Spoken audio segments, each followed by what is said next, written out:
കൈ നീട്ടിയിരുന്നെങ്കിൽ എന്റെ മഹി ഇപ്പോ എന്നോടൊപ്പം ഉണ്ടായത്. മഹിയെ ഞാനും കണ്ടുമുട്ടിയത് ഏതോ മുൻജന്മ സുഹൃത്തം ചെയ്ത രണ്ട് ആത്മാക്കളെ പോലെയാ. ഞങ്ങൾ ഒന്നായി, ഒരാത്മാവായി. ഞങ്ങളെ ഒന്നാക്കിയത് മനുഷ്യരല്ല, ദൈവമാണ്. എന്തിനാ ഞങ്ങളുടെ ഇടയിലേക്ക് നീ വന്നത്? ഒരു ദുശകുനം പോലെ.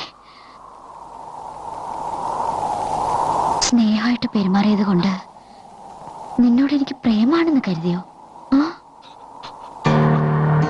മഹിയെ ഇല്ലാതാക്കിയ എന്നോട് സുഖമായിട്ട് ജീവിക്കാന്ന് കരുതിയില്ലേ?